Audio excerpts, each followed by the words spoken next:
আজ তোমাদের শোনাচ্ছি রাধারমণ রায়ের অবতার গিন্নি।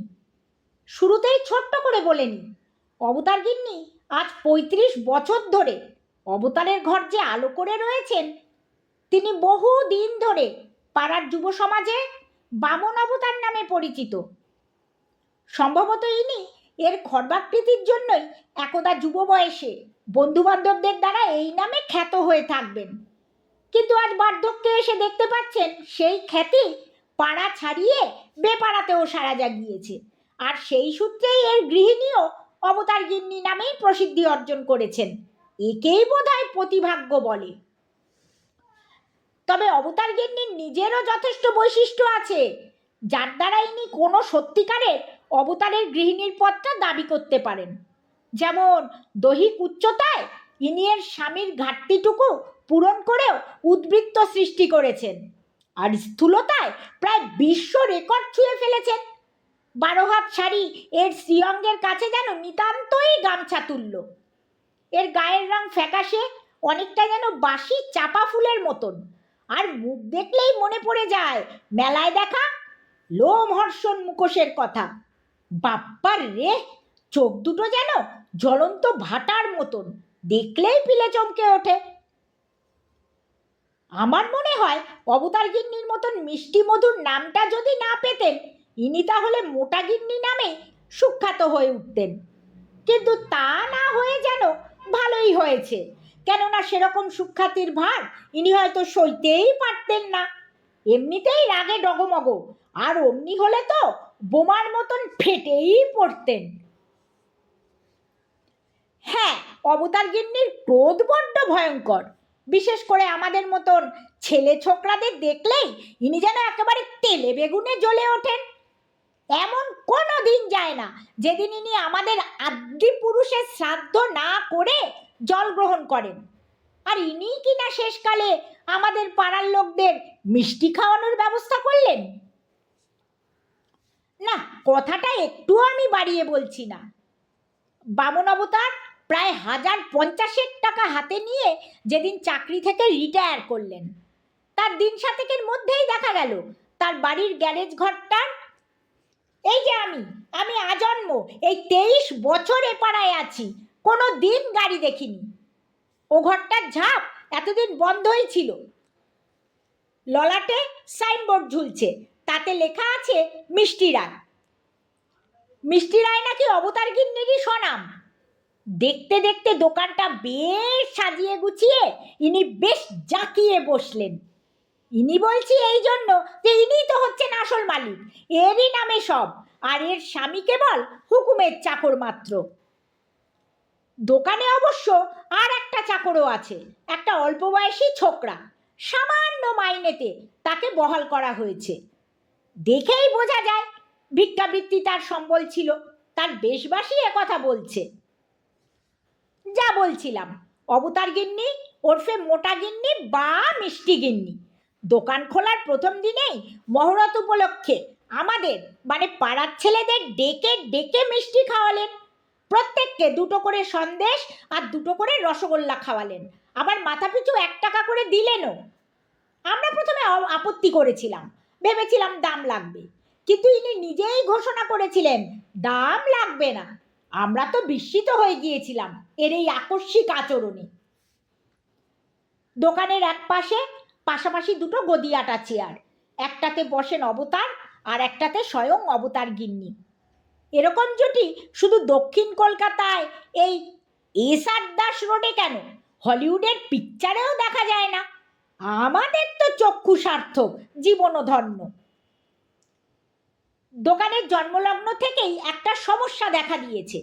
ছোকরা কর্মচারীটার পোশাকের দুর্গন্ধের জন্যই হোক কিংবা অবতার গিন্নির সুনামের জন্যই হোক, মাছি ছাড়া দোকানে বড় একটা কেউ আসতে চায় না।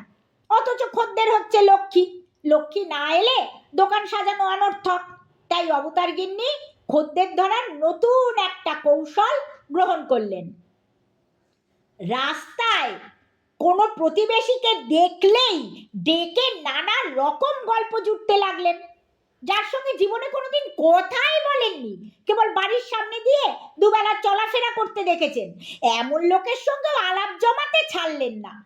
আরও একটা আশ্চর্য ব্যাপার হচ্ছে, আমাদের মতন পাড়ার উৎপাতগুলোকেও বেশ সুনজরে দেখতে লাগলেন।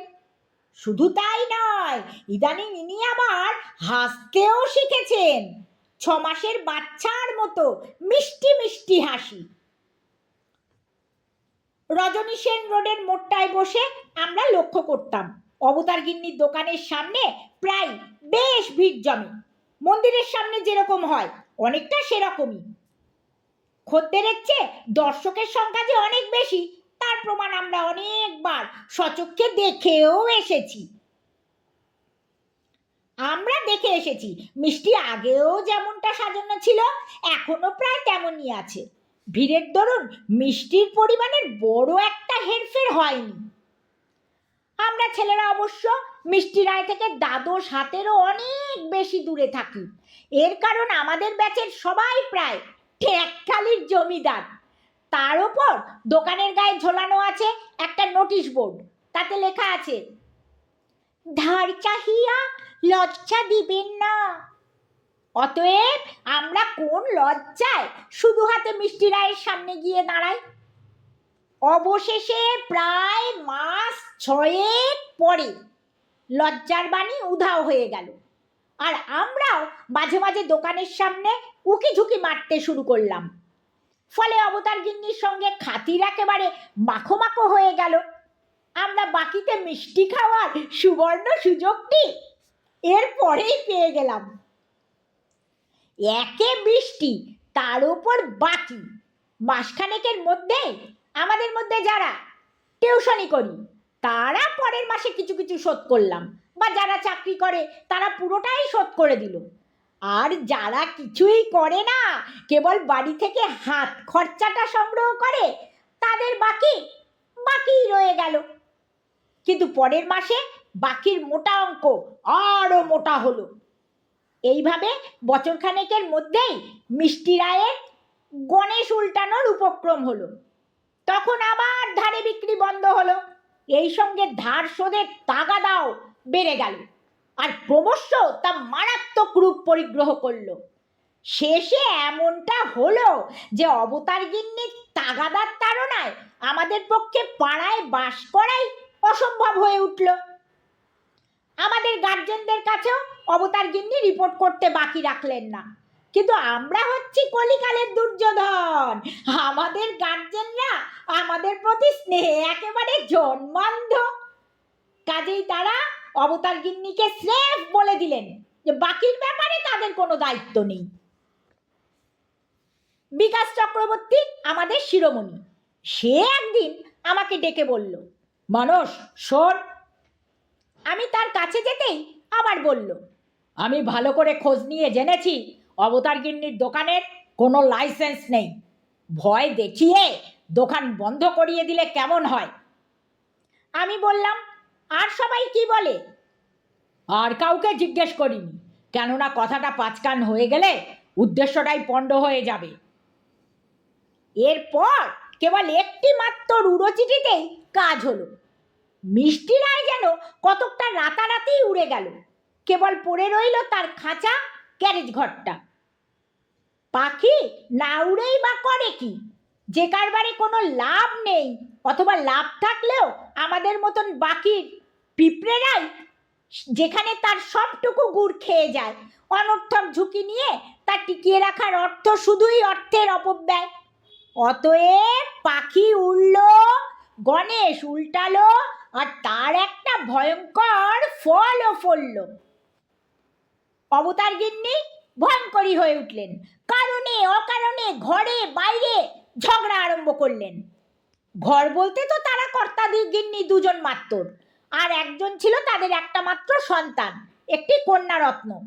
সে এখন মধ্যপ্রদেশের কোনো এক গভীর বনে স্বামীর সঙ্গে বসবাস করছে, কারণ তার স্বামী বন বিভাগেই চাকরি করে। কাজেই অবতার গিন্নি এবার অবতারকে নিয়ে পড়লেন।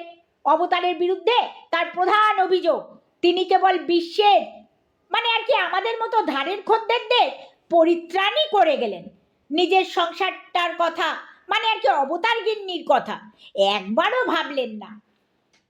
এই সুযোগে বলে রাখি, অবতার মানুষটা খুব নিরীহ, গোবেচারা ভদ্রলোক, কোনো রকম ঝঞ্ঝাট ভালোবাসেন না। এক কথা ইনি একান্তভাবে শান্তিপ্রিয় লোক, অশান্তি এর ধাতে সয় না। অবতার গিন্নি ঠিক এর দুর্বল জায়গাতেই আঘাত হানলেন। এই আঘাত এতটাই মর্মান্তিক ছিল যে অবতারের পক্ষে তার সহ্য করা অসম্ভব হলো।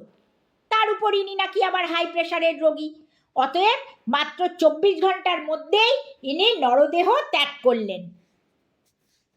এরপর অবতার গিন্নি একেবারে বোবা হয়ে গেলেন, সত্যিকারের বোবা।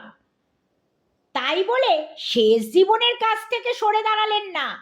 গ্যারেজ ঘরটায় যেখানে খাবারের দোকানটা ছিল শিবলিঙ্গ স্থাপন করলেন, আর তার দেওয়ালে যেখানটায় টাঙানো ছিল ধার চাহিয়া লজ্জা দিবেন না, সেখানে বকুল ফুলের মালা সহ ঝুলিয়ে দিলেন অবতারের যৌবনকালের একটা ফটো। এখানে ইনি জপ তপ করে দিনের অধিকাংশটা কাটিয়ে দেন। জানি না এর জীবনের কত অংশ এখনো বাকি আছে।